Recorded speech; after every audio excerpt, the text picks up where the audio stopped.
Welcome to the podcast of MotorWeek, television's original automotive magazine. MotorWeek is made possible by TireRack.com. Here's your MotorWeek podcast host, John Davis. Hello and welcome to MotorWeek Podcast 151. I am not John Davis, rather Brian Robinson, writer here at MotorWeek.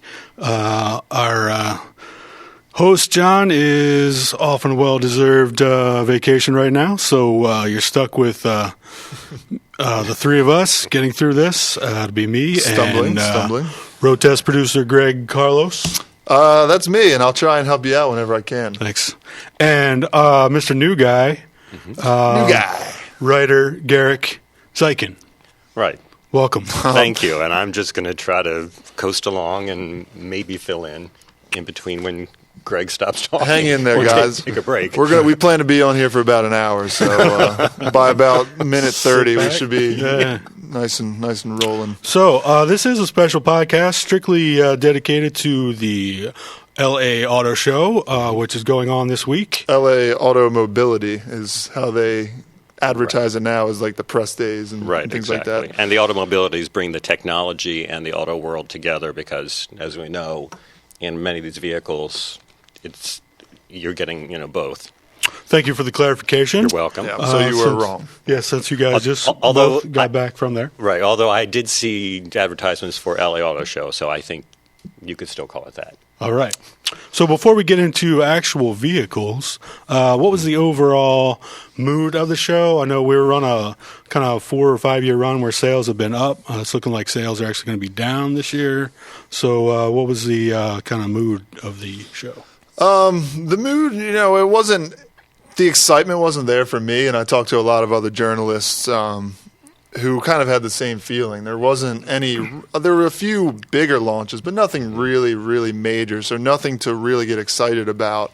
And obviously, if you talk to the folks at the manufacturers, they're always excited, but they kind of have to be. Sure. So, to me, I don't know how you felt. I just wasn't – it wasn't a bad show, but it wasn't great. Right. How did you feel, Gary? Share your feelings. Well, it was my first auto show in an official capacity. I've been to them as a consumer, so I thought it was very interesting. And some of the press events I went to, were packed. The one for Alpha was packed. They were probably giving away free stuff. That was the first one of the day too. It was people had been lined up. Right, exactly. And the one at Jaguar Land Rover, that was also packed too. So I thought there was a lot going on. Plus we only had one full day to try to get a lot done. So yeah, we we've talked about this before, but the way they do auto shows now, and specifically LA, is they do a lot of the reveals the night before, or 2 nights before. So I was off at Chevy the night before, and then Lamborghini, and you were at Jag. And we had already by the time we got into the show, for most things we had already seen pictures at least, or actually witnessed the reveal firsthand. Right, exactly. So that takes away some of the excitement too, probably. Right. And even I guess like the Alpha, we've seen that for like a year now. I mean, I went to the reveal of that like a year ago. Anyway, so let's get into the actual cars. What as far as production cars, what? Well, I'll start off with my very first reveal, which was on Wednesday night, which was the Chevrolet Colorado ZR2. It's a off-road package, essentially. You still get a choice of a diesel engine, which is that Duramax, or you get the gasoline. You do get a new transmission now. It's up to an 8-speed auto. Off-road package, so you get beefier tires. I think 31-inch off-road tires are standard. The big news on that one is their suspension, specifically their shocks. And to get it right, it's their dynamic suspension spool valve shocks, which are different than most other shocks, and are actually the same they use in the Z28. But now this is the first time they've been used in a production off-road vehicle, and they're more precise. They can be a lot softer when you're off-roading. They can read what's happening. And then when you're on the road, they're actually very tight and allows for a much more comfortable and smooth ride. So that's the big news on that one. But you definitely want to take it off-road. Absolutely. It's a 2-inch lift. I mean, skid plates, everything. This is an off-road truck. So it's kind of like a Raptor fighter, but in a smaller smaller package. Which is interesting because they don't have a true Raptor fighter in the Silverado, right? Right. So they went a little bit different direction, just made it smaller, which, we'll see. It's probably better for off-road, right? You want less mass out there. For sure. What else? Garick, that same night you were at I like Jag? the I-Pace from Jag, and like you said, there was a reveal before everybody else saw the reveal. It's interesting. It's their first electric vehicle, and so they went big. It's an SUV, seats 5 people, 2 engines, 1 on each axle. Each of the engines is 200 horsepower, combined 400 horsepower. They made a point of showing us how they constructed it, which was very interesting. The batteries are under the floor, so that gives you a lot of room for leg room and capacity inside the lower the center of gravity, which exactly always helps. Right. The design is unmistakable Jaguar, so you have that sleek look with the versatility of an SUV. It was interesting because their reveal, it was a virtual reality reveal. So they did it all on the goggles, and they took the goggles off, and there it was. So it was, in speaking with some of the other journalists who were there, a lot of people were impressed with the presentation on how they did that. So was it a concept or this is a production vehicle? It's a concept, but you can have it in your driveway in 2018. I need a really long extension cord. The name to me is just odd. Like, I know they have the F-Pace and they want to keep the pace going, pun intended. Wow. But the I-Pace just does not roll off the tongue very well. I don't know. Did they say that's going to be the name of it for sure, or is this just for purposes of keeping it within the family? Well, they're referring to it as the I-Pace. So it probably will be. I would think so. I mean, the F-Pace, I-Pace, keeping it real. Right. All right. Keeping up the pace, like you said. Yeah, and then later that night I hopped over to Lamborghini, and they had I want to say a smaller reveal. It's not small when you deal with Lamborghini. Everything's very glitzy and glamorous. But they had the Spider version of the Lamborghini Huracan. This is the rear-wheel drive version. So they came out with the coupe. Now this is just the rear-wheel drive Huracan Spider. So that was pretty cool. Was there anything different? Just the fact that you can just drop the top and 2-wheel drive now. They're all to the rear wheels, which the ones we've driven have all been 4-wheel drive so far. Yeah, supposedly they handle a little better because they're a little lighter in the front and steering a little better. But haven't driven one yet, so I couldn't tell you. Yeah, and then I'd say the other big launches, the CX-5, which is a huge seller for Mazda. Follows the CX-9, similar styling. If you look at them, it's like a father-son type relationship there. It's got 3 engines there. A few years ago, Mazda said they were coming over with a diesel engine, and here we are. Here we are 3-4 years later, and it's still not here. But now they're saying officially that it'll be here the second half of this year, and it'll be one of the engine options in the CX-5. And apparently there was a lot of interest there because I went back around later in the day and there was still a crowd around that. Everybody was doing interviews around it. It was tough to get what we needed to get done. You're exactly right. Yeah, that's probably one of the bigger ones. But go back to the I-Pace and probably its brother, the F-Pace. You went to the Alpha reveal of the Stelvio. Right. What'd you think? Well, it's very impressive. They're getting into the demand for SUVs, so that was interesting to see that. Of course, Alpha is returning to North America, so this is their third vehicle. They had the 4C and the Giulia. So this kind of seems like the natural next step with the demand for SUVs, and this is actually a mid-size SUV, premium mid-size SUV. That was another one of those situations where even later in the day it was hard to get up close to get some good shots and to get a good look at it. And this is based on the Giulia, right? Same platform? Right, same platform. And this is actually there's a second vehicle on this new platform. So that's certainly interesting. Certainly, it looks like an Alpha. So there's no mistaking it's got that styling. But again, it's kind of like the Jaguar and the I-Pace. You have the styling, but you have the more versatility and more room. And you could still get a quadrifolio, which it's 500 horsepower, under 4 seconds to 60. Right. I mean, that's right, exactly. That's pretty awesome. Did you hear it? Did they start it up at all at the press conference, or did you hear anything? I didn't get to hear the actual car because of all the other sound effects and things that go along with this. But sure, everybody wants to have the quadrifolio and all that horsepower. The standard is going to be 280 horsepower. Turbo 4-cylinder, same as the Giulia. Right. I'm assuming, Right, exactly. All right, what else?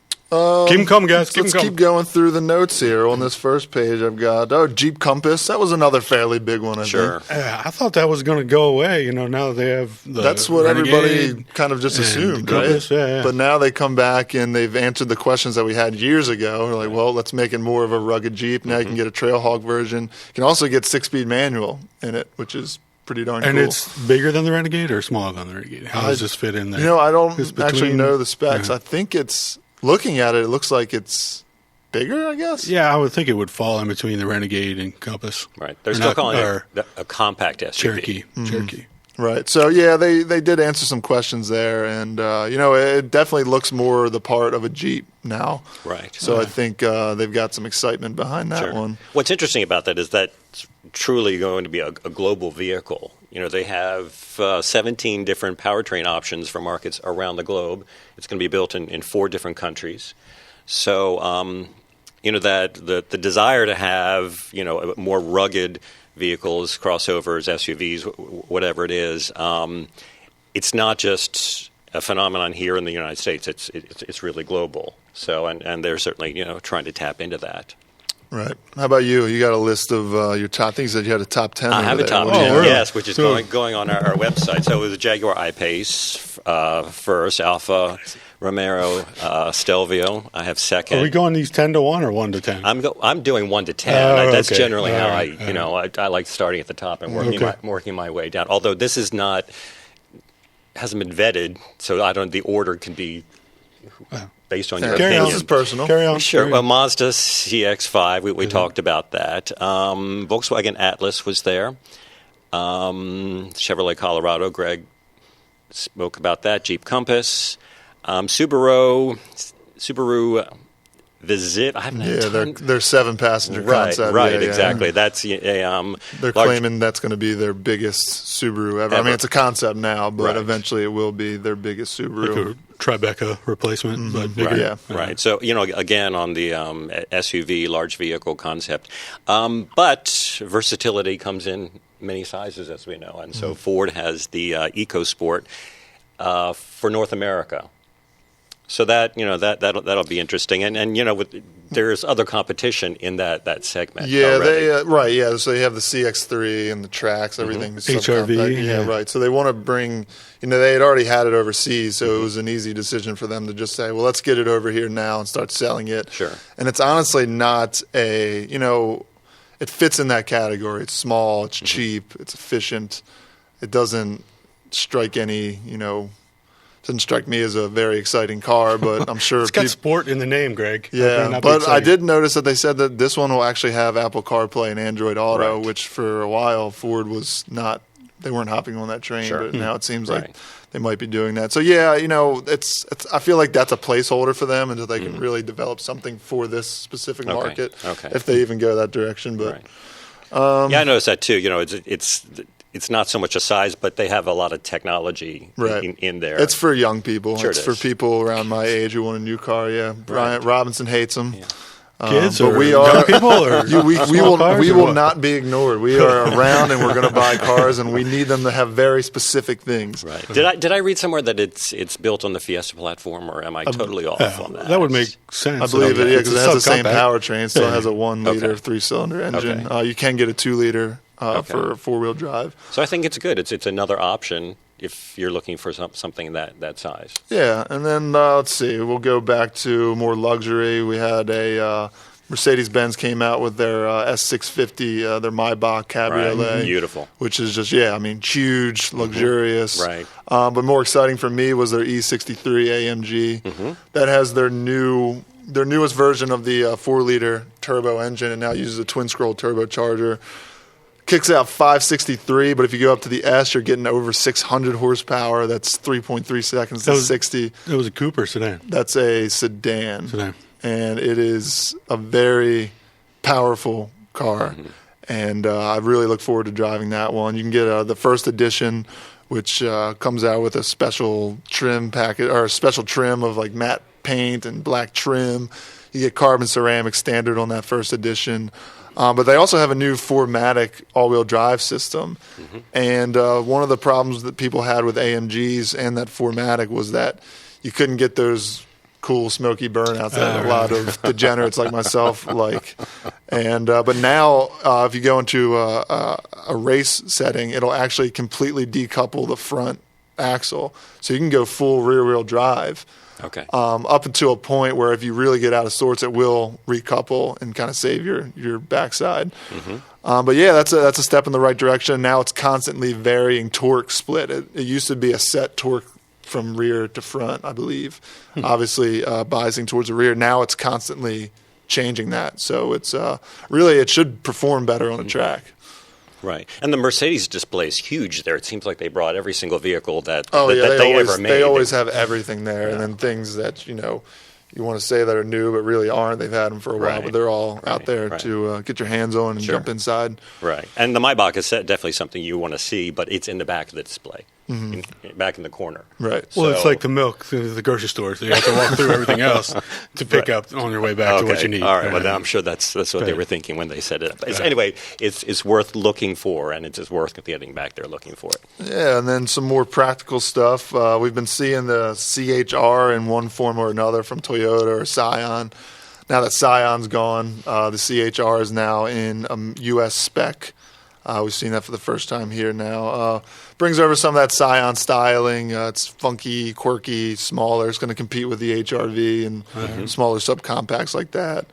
Let's see, Chevy Spark Active. Right. Things like that. What else we have? Honda Civic SI. Yeah, there was a prototype. The prototype. Yeah, but essentially for Honda means it's basically that's what it's going to be. Okay.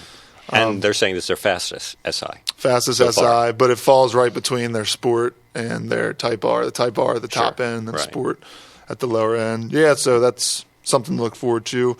This is always kind of a green show too, so a lot of focus on fuel efficiency. The Green Car of the Year award went to the Chevrolet Bolt, which I don't think was a major surprise there. But they had plug-ins available, so the Cadillac CT6 is going to be available in a plug-in. You've got the revised e-Golf. Yeah, with more range. Up on range. I think a couple of manufacturers would get press releases saying they had boosted their range or whatever while they're out there. So I don't know. Yeah, but oddly enough, the Smart Electric is, I think it's, I forget what the original range was, but it's only at like 80 now, so it wasn't really a huge I think it was boost. only 60 some before. Yeah, so they did boost it a little bit, but it's still falling behind everything else at this point. But you'd say that about Smart in general. But that's it's a city car, so your distance-wise, you may not be traveling as far. Right. Well, I certainly see them outside of the city, so I feel like we should make a rule and make them stay within. There should be like an electric shock collar like they have for dogs. So if you get outside of certain limits, then you should get a little shock.